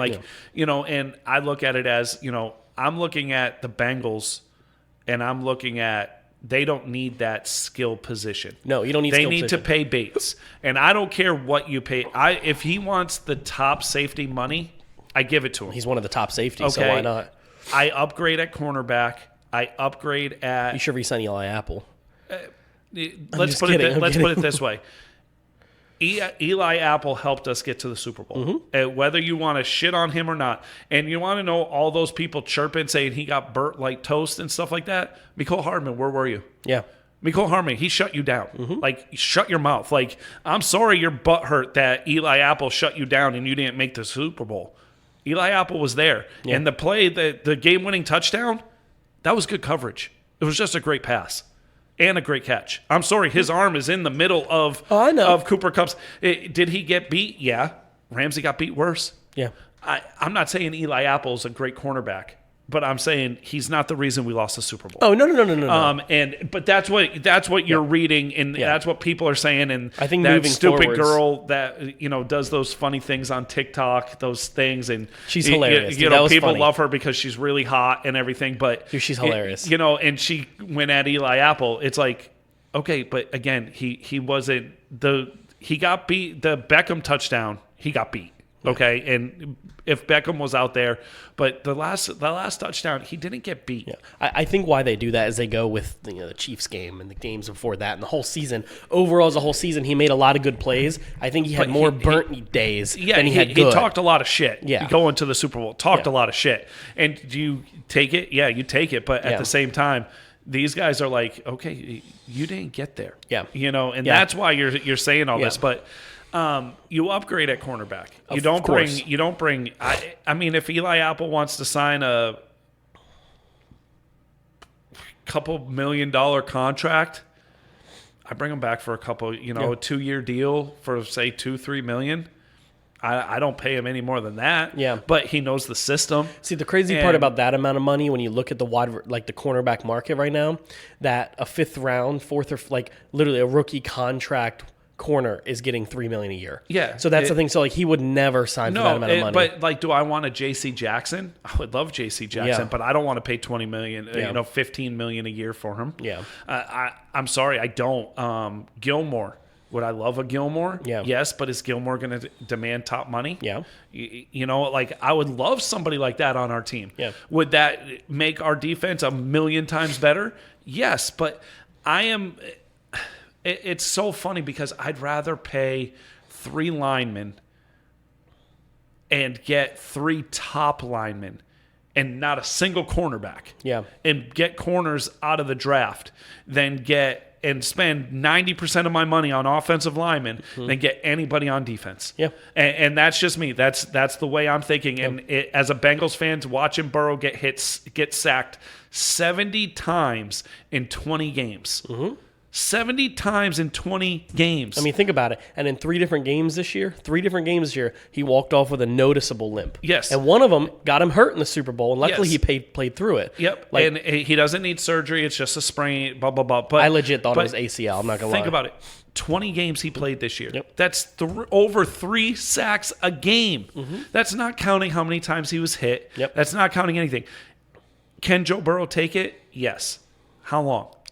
Okay, he's already had a torn ACL. Andrew Luck. He already had a torn ACL, and now he's got a sprained MCL in the other knee. I'm sorry, you pay that money, and that's why I'm saying, if we get a Tunsil, if we get a Scherf, if we get the top guards and the top left tackle, and we rearrange that offensive line to make it so it's the highest paid offensive line in the league, okay. But perform. I mean, the highest paid offensive line last year was the Colts offensive line. And they were one of the best lines in the league. It sucks they didn't still have Andrew Luck. But but that's what you need to do. I'd rather have that than spend. And I know that contradicts what I said earlier, where I'd love the 25-year-old free agents that are still proving themselves, and possibly every single year in the league they've gotten better, and they just haven't got the chance to start all the games because they're a backup or something like that. I would love guys like that. But if you say to me, we can trade 31 for Tunsil, and we can sign, Scherf to a deal, and we can, and we piece together an offensive line where it's 2-3 year contracts, and all of a sudden in 2-3 years you're paying, say, Chase, Higgins, and maybe you have enough talent to have rotational guys in and out on some drives. Like that's what you. And maybe these veteran guys that you bring in that you pay for get the younger guys that are already on your team that you've drafted better and ready for when that you let. Exactly, and so it's. It's all this fluid stuff, but for people to say, we'll be back next year, next year. Yeah, you're going to be back next year because you're an NFL football team. Yeah. But the chances of you going to the Super Bowl again, are slim to none. I'm sorry, the Kansas City Chiefs run and this Patriot run is not normal. No. It's not the norm in the NFL. The norm in the NFL is you go to the Super Bowl, the next year you make the playoffs, and you're one and done. Yep. Or you make it to this. Usually what happens for a lot of teams, and I would say Seattle is one of them, you have a 8-8, 10-6, 13-3, Super Bowl, then 10-6, 8-8, irrelevant. Yeah. Ravens the same way. Giants same way. You move up and now you're relevant. Yeah, and so that's the norm in the NFL. Yep. The norm in the NFL isn't what the Patriots did. I mean, you could look at the Bengals paying Joe Burrow, paying Chase, and in 2 years they're just irrelevant again. They're just a normal because you can't afford to sign all the players. And that's Burrow could be the guy going, nah, man, I just want 20. I just want $20 million a year. But at the same time, he very well could be the dude. I want 60. He could be the first one to say it, and he'd get it. He'd get it. And because he's from the Cincinnati area, the market he brings, they love him. And I'm sorry, I'm saying it now. He's elite. He is. His stats might not go down as the greatest of all time. No, but he's elite. He's elite. And this. I want to say something. I'll let you finish. He is exactly what you said, and I agreed with you. What you said he'd be like. I agreed with you saying that between him and the Herbert whole argument the first year was that he had the mindset of more of a Brady. He's not going to have crazy flashy numbers, and Herbert would. I said that, and if you look at the season, Herbert still had better passing numbers. However, he doesn't have it up top yet that Burrow has already. That's what I'm trying to say is like he's elite because of what's between his ears. Yeah. He's an incredibly smart quarterback, and that's how you win. He worked on his craft to get better at what he needed to get better at, which is excellent. But at the same time, what I see out of Herbert is amazing talent. Yeah. But not amazing leadership abilities. Yeah. He also doesn't have the weapons either. I would say that's a huge liability as well. Yes, but at the same time, I look at it as we have the talent, yes, but Burrow rallies the team. Yeah. Like at no point in any game this year did the Bengals think they were out of it. No. Even when they got destroyed by Cleveland. No, and I want to say this too. I think the argument of Burrow and Herbert, who's better, is over. And it was over in the beginning. We knew Burrow was going to be the better quarterback. I knew that too. But I will say this. It could still be a fun rivalry, but I will say this, like, the team that Burrow has is the team you expect. I'm not here saying that Burrow has the better team that makes him the better quarterback. No. What I'm saying is, like, you have a top 5 defense. The Chargers had a top 20. Give him a top 5 defense. Give him 3 wide receiver targets, and his O-line was better than Burrow's. They both have a top running back, and that's a 10-11 win team too. Yep. My point is, like, the Chargers just didn't have it. So, but I still think the leadership between the ears Burrow has. He's a better leader. Yes. And I think that honestly, I will say a lot of what I think that comes from is just being a leader and playing for his years backing up in college, his being transferred and tossed around. I think he became an adult very quickly. Yeah. And that's weird to say that he's an adult, but he's in the league. He's in his second year. He's about to go into his third, and he's the same age as Dak Prescott. Think about that. Like, and you know what you know what I think is going to bother people? What's that? About Burrow is he's Bill Belichick. Yeah. He doesn't give you shit. Yeah. And he just says, you know what? We expected to be here. Mm-hmm. Like, you guys may not have, but we expected to be here. Yeah. And that bothers people. Like, people are like, oh, he's arrogant, he's this, or he's not giving us anything. He's not going to go out and be in commercials. Now, he might coming up soon. He will. But, he's not going to be that guy that needs spotlight. He's all about football. Yeah. He's all about football, and all he cares about is football, and he wants to win. He doesn't care, and he's said it before. He goes, they're like, oh, you haven't thrown any. He's like, well, the interceptions I threw earlier in the season, I shouldn't have thrown. Oh, well, well, no, I got to get better. And it's like, I'm not happy with going to the Super Bowl. And not a single player was. And I can almost guarantee you that if they won the Super Bowl, they still would have been hungry next year Yeah. to say, Yeah. this isn't a fluke. No. We are coming back. And I love what I hear from this team. Yeah, I of love course. it. But again, it's the NFL. It's the NFL. Are the chances of them not making the playoffs next year greater than them making the playoffs? I bet you right now it's a 50-50. Yeah. We got to remember 32 teams, and how many make the playoffs? The odds are more likely you're going to miss than you are going to make. You know, and now could they all of a sudden go on a run and be 15-2 next year? Yes. Yeah. But could they also be 10-7 and battling for a playoff And position? this is the other thing Yes. too, and it's very real. I look at it, both Dallas and Bengals both finished fourth in their divisions last year. Yep. They both finished last. Well, Dallas was third. So they both ended up playing tough schedules, easy schedules this year. We're both going to play a tough schedule next year. But here's the thing about the NFL. Yeah. The Bengals actually finished with the 5th hardest schedule in the regular season. Yep. In the beginning of the season, it was the 28th ranked schedule. Yeah, see, ours was ranked 32nd, and we ended with the 8th. Right. It's and crazy so how that next works. year, like you even said, we have a top 5 strength of schedule. But again, is Aaron Rodgers in Green Bay? We play Tampa. And we Tampa, play Seattle, and they may not be like... Exactly. And then you look at it, and I look at my division. Pittsburgh's up in the air. Mm-hmm. Cleveland's up in the air. And I'm even going to say Baltimore's up in the air. I will say it till I'm blue in the face. We built this team to play Baltimore. Yeah. And Baltimore doesn't adjust very well. No. Baltimore doesn't make adjustments. And I'm sorry, yes, if J.K. Dobbins comes back, are they a better team? Yes. Yeah. But it still doesn't mean that you could throw the ball. And the Bengals were one of the worst rushing defenses in the league. And then look what they did in the playoffs. They were one of the best rushing defenses. I would hope that if J.K. Dobbins came back and he was healthy, I would hope that Lamar secretly has a better throwing ability than we've seen, and that they can actually be a little bit less dual-thready and actually move the ball downfield. But my guess is with Dobbins is they're going to do even more running because he's back. But my thing is this, and I will say this about there was another guy. So I'm going to compare the two quarterbacks here, okay? The first year, both of them did very well. The teams improved and everything. Second year, both teams did very well. One quarterback won the MVP. One made it to the playoffs and didn't do very well. The next year, one quarterback was significantly better than the other one. And then the fourth year, one quarterback was significantly better than the other one. And that's Josh Allen and Lamar Jackson. I'm sorry, Lamar Jackson is going down and Josh Allen's going up. Why? And they both play the same. That's the thing. People forget they're literally identical play. But now Lamar Jackson's still rushing for 1,000 yards. And so is Josh Allen. And Josh Allen is only rushing for 700-800. Yeah, but now can he rush for 1,000 yards in a season? Yes, but he's gotten so much better throwing the ball. Yeah. And he learned how to do it. Yeah. Like he wanted to get better. I don't see that out of Lamar. Yeah. I see Lamar saying, I'm a better athlete than anybody. I know what I'm doing. Let's go. Okay, Vic, but that didn't work for him. No. And Vic was the first one I remember hearing say, I'm the best athlete in the league. What did it do for you, though? Nothing. And nothing. Josh Allen put in the work.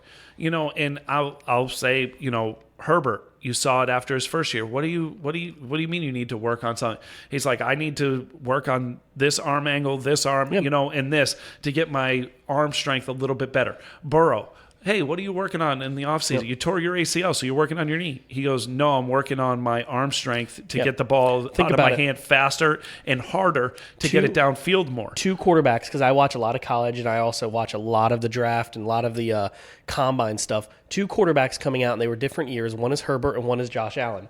Both coming out of their draft, their respective classes, was dubbed as the strongest arm of their class by far. It wasn't even close. But they had shit accuracy. Yes. One from Wyoming, one from Oregon, both saying, man, they have a cannon. But if they could get it loose, if they could get it tightened, look what would happen. And both quarterbacks this year were 1 and 4 in deep passes this year in accuracy. Yep. That was Herbert and Josh Allen. And I know their circumstances, neither were in the Super Bowl. I get it. No, but when you look at that, but that doesn't matter because you're showing that you're getting you're improving. better. You're improving. And when you look at stats and you look at all this stuff, yes, I say stats can be misleading. You can make and Matthew Berry says it best. You can make stats say something great or something not great. You can use the same stat for both. Exactly. But what I'm looking at is when you have like Joe Burrow, 70%, accuracy rate this year. I think it was number one. I think that's the highest. Yeah. And, and then you're looking at, say, Josh Allen. Every year for 4 years, he's gotten better. And Lamar Jackson has gotten worse. Mm-hmm. You look at that and you say, okay, am I going to pay Lamar Jackson? Yes, I'm going to pay Lamar Jackson. But you want to know what I'm going to do? I'm going to say no to top 5 money. I can't. And Baltimore's sort of hamstrung here. I think I think you said it best. I think Lamar has the upper hand here. Yeah. But at the same time, I think you can play hardball with him and be like, you're not getting 40 because you don't improve. You are getting worse. I think the crazy part is I'm going to use Dak's contract here in a kind of scenario. I had a friend of mine on Facebook. His name's Brian. I don't know if he listens to the show, but he's a big Ravens fan, and every other post is sign Lamar, keep him back, sign Lamar. And I get it that he's passionate about his quarterback, as I am, as we all are. And I commented, and somebody said, what do you think is rightful for him? And one of his friends said, I'm thinking somewhere around lines of $200 million, somewhere around $50 million, 5 years, and whatever. And I was like, okay. I said, do you know what I think is fair for Lamar, honestly? And when I say fair, Dax was not fair. Right? But I'm saying quarterback market, right? Mm-hmm. I said, I honestly think the exact contract Dak Prescott got is the exact contract Lamar should get. People are like, no, he got 4 years, $160 million. Yeah, but it was 4 years, $100 million guaranteed. Dak Prescott, the day he signed his contract, got $40 million immediately for his contract because it was $40 a year and a $40 million signing bonus. Do you know what that means? That means that this is a second year going into his contract now. $80 million's already been owed to him. We only owe him 20 more. Right. So that means in year 2 of the contract, which is this year, as soon as the season starts, we pay him 40 more. We've given him 120 of the 200 total, 160 total. We can cut him at the end of this year and owe him nothing. That's the same thing you do with Lamar. People are like, that's a lot of guaranteed money. You sign Lamar to a 4-year deal, $160 million guaranteed, and you guarantee 100 of it, but you give 80 of it year 1. And after that, you cut him in 2 years. But if you do the 5-year, $200 million route, and you guarantee 180 like freaking Mahomes' was. Yep. Mahomes is almost fully guaranteed. Not fully. More than half of it is. Well, the first 5, after 5 years, Mahomes, something weird happens after 5 years. 1, he can renegotiate, but 2, I don't think there's any guaranteed money after 5 years. I just look at it as if you're going to sign a quarterback now and they haven't won you a ring or anything like that. I think signing a quarterback and in the first year you give a bonus that's almost more than the first year's payment. I think that's something you have to do. And they both said that's ridiculous. He's worth more than that. I said, I didn't say he wasn't worth more than that. What I'm saying is you need an opt-out because when Dak came in originally wanting 5. I want you to do me a favor. Yeah. I want you to reach out to both those people that said he's worth more and ask them why. Yeah. Ask them why. Yeah. Because in my opinion, he's not even in the top 10 for quarterbacks in the league. Okay. And second year, top 5. Oh, yeah. Third year, I'd 8. probably say top 8. Mm-hmm. This year, no. And everybody was hurt. Okay. His accuracy went down in his throwing. The more you make him throw, the worse he is. Okay. All right. And the other thing. None of his wide receivers and his tight end didn't get hurt. Mm-hmm. They didn't, and he still missed them. They had more injuries on defense and running back than anywhere else. Right. That doesn't really as much. But I want you to ask them. I'll message him. And I want you to say that, hey, listen to the show, because 1, I will argue with anybody about Lamar Jackson. Lamar Jackson is not somebody you can win with. No. And if you want to pay him that money, being a fan of somebody in the AFC North, I'll be glad to see that money paid because I know you're going to be ass for a while. And, and that's one thing that I am always going to argue is 1, I hate overpaying quarterbacks. For sure. For the 2 years we've been doing this show, I've been saying that. Mm-hmm. I am scared in 4 years. Yep. I am scared after next year that we're going to overpay Burrow. Oh, you will. But at the same time... But what you're getting out of it, you already got out of it from the Super Bowl. Right. At the same time, I'm like, but he is somebody that deserves it. Yeah. Okay? And, again, does he deserve Mahomes' money? If they, in the next 2 years, next year and the year after, because Mahomes was paid after what, year 3. His third year in the league, but his second year as a starter, he was paid. I think another thing too is I think quarterbacks have this allure. You got really close right I know, there. I moved the mic out of the way. I think quarterbacks have this allure to them where they want to watch the headlines and see, boom, that's what I got paid, right? But what I want to say, though, is when you see quarterbacks get overpaid, I think one of the things you have to see is like with Burrow. He's going to get overpaid. But in a way, what kind of quarterback is he?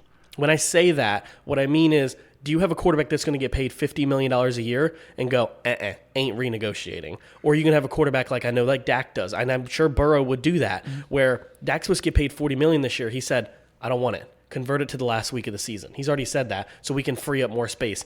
So I think a lot of people go, wow, Rodgers wants $50 million, but is he going to go to that $50 million and say, I want every penny, and I ain't giving none of it back to Green Bay? Does that make sense? So you think of a quarterback like Mahomes, vastly overpaid. However, the money brought in from Super Bowl revenue already paid his contract in full twice over. For what he's done. And so that's why he gives money back every year to help out. I will say this, though, and this is, and I know I don't know how long we're on, but we're running out of things to say, sort of. But if you do not have a quarterback, you are not going to be successful ever. Yeah. Ever. And finding that diamond in the rough. Yeah. Okay. And it is, because there's 32 teams in the league. There's probably 70, 80 quarterbacks in the league. Active, yeah. And 6 can win a Super Bowl.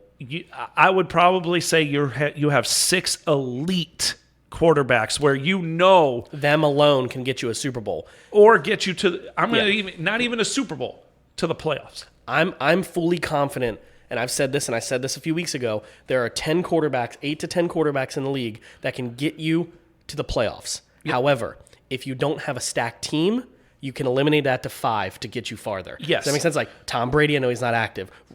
Personally, I'm going to say Rodgers. Sorry, I am. I'm going to say Burrow. These guys are the ones that can get you there if other players are hurt. However, Dak Prescott, I can't name others because we've been going for an hour and a half now, but quarterbacks like him, top 10 in the league, but you do need talent around him because he doesn't over. So everything has to. It's sort of like perfect. Everything has to be perfect. And I'm not gonna shit on Dak because you have to say, realistically, Dallas is 100 times worse without him. Yeah. Okay. Unless it's one of the elite. But Stafford is an elite quarterback. Has been every year he's been in the league. Yeah. But he made the playoffs once. Yeah. And everybody, it's, and Phillip Rivers probably led that team to more playoff appearances than they should have. Yeah.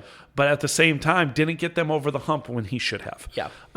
Meaning he ran into Tom Brady, Peyton Manning. Yeah. You run into them. But now teams, you have to look at it.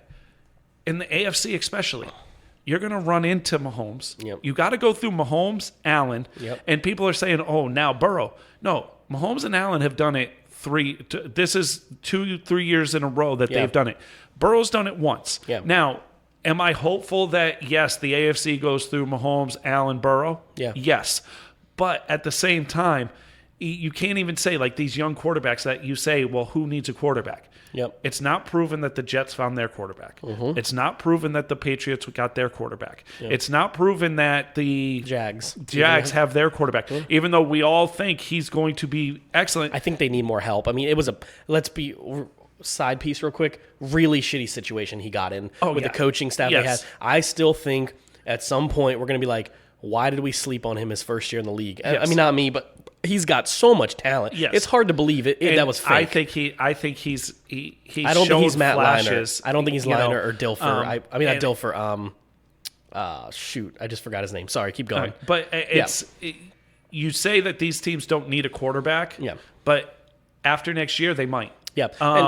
So it's one of those things where the window and the chance that you've gotten that quarterback, just because you draft him in the top 5, top 10, first round, means absolutely nothing. Because I want to say there's probably a handful of quarterbacks, like Wilson wasn't a first-round pick. Dak wasn't a first-round pick.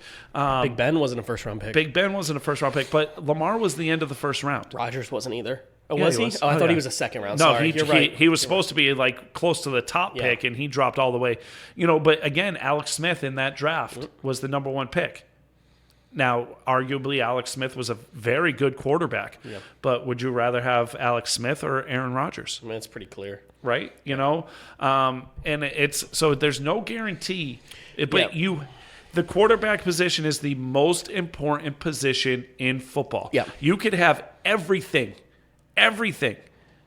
And yes, the sun will shine on the dog's ass some days where a Trent Dilfer, a Brad Johnson, somebody like that, a Joe Flacco, Nick Foles wins the Super Bowl. But everything else around them was dominant. Eli Manning. He was the weakest part of those teams. I'm not going to lie. I will tell you this. The Eagles in that Super Bowl, that was a perfect game. Oh, they played the most perfect game. The Giants' 2 Super Bowls, their defense played perfect games. Yep. And their offense did enough. And a wonderful catch. Yeah, twice. Yeah.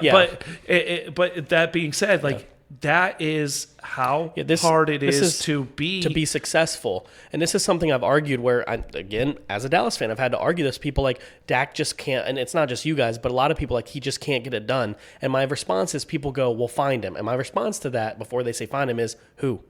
They're like, well, you need an elite quarterback. Where? Do you just look under a rock? Do you just walk into Alabama, say, hey, give me a quarterback? And so what we do as fans, what we do on this podcast, what we do in our group chat is we argue our points. Yeah. Now, will any of us say Dak isn't a top 10 quarterback in the league? No. Probably not. No. I'm not going to speak for that. I'm not going to say that. I'm not going to say But am I going to say Dak's going to win a Super Bowl? No.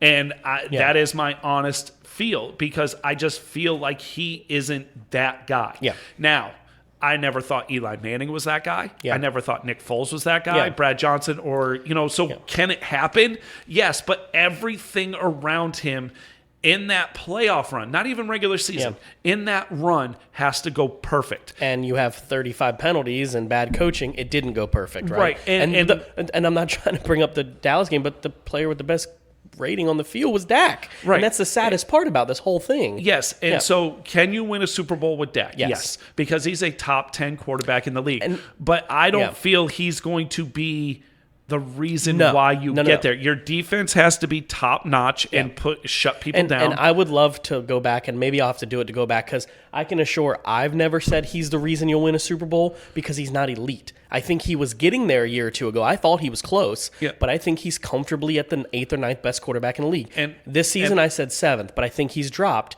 But I will say this, to get the Burrow, luck left early, but to get that elite quarterback that literally changes the game is a once in every 5-10 year draft thing. And people go, well, Dak's not that guy.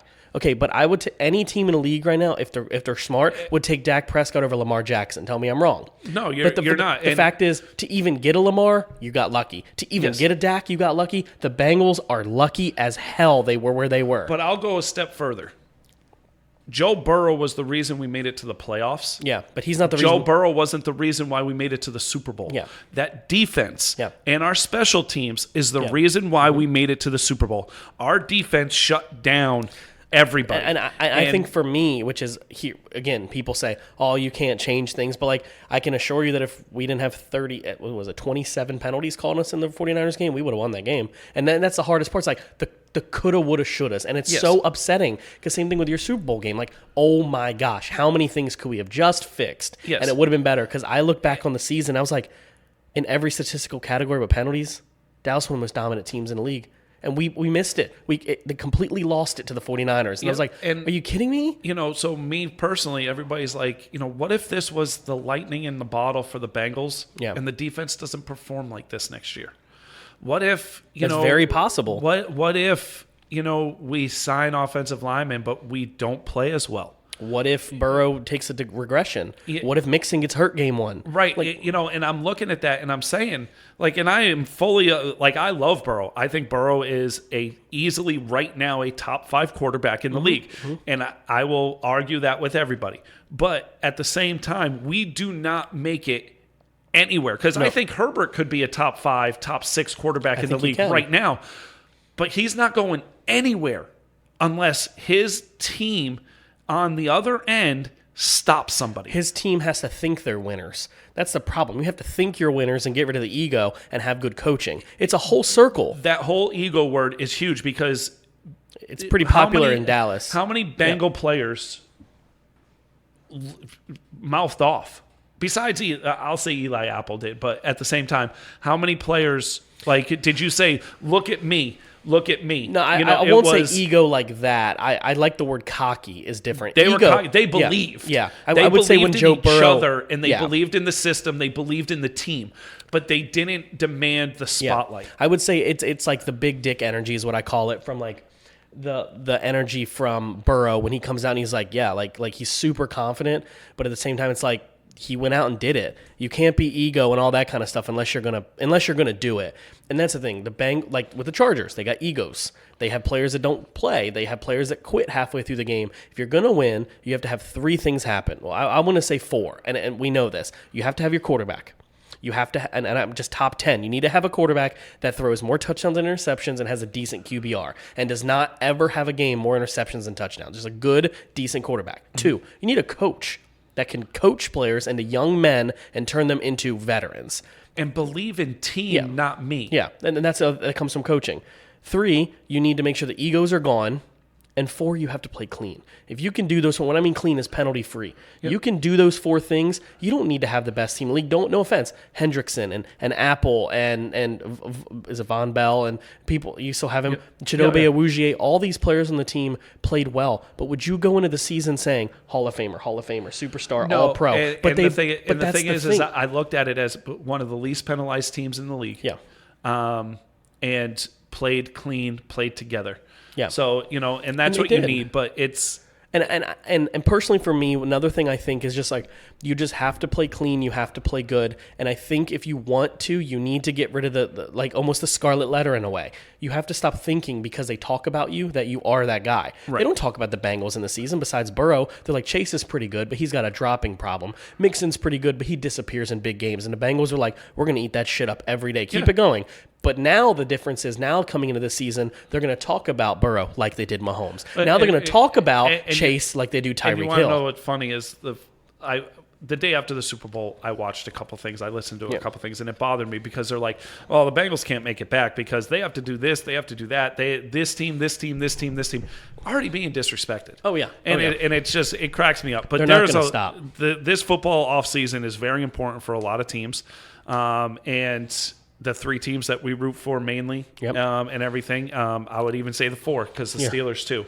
Yeah. But we have a lot to talk about. We'll have a lot going on. We're going to put up a few questions, polls, and everything on Facebook page. So please just reach out to us. And I want to be better on the Facebook page about like daily polls, off-season questions. Like I'll put Gallup. I'll use an example: Gallup, Williams, or I always forgot the guys from Allen Robinson. Like, and I'm going to put a price next to them. Like, which one would you choose? And let's just try to keep that up because off-season is going to be interesting. And in a few weeks, we'll probably get into each team like we usually do. We'll dig in deep, especially we'll get into like needs for draft and what they're going to do, trades, things like that. What we think. If you have any questions, anything, reach out to us. Also, just have a good week. Yep, have a good week, everybody. See you.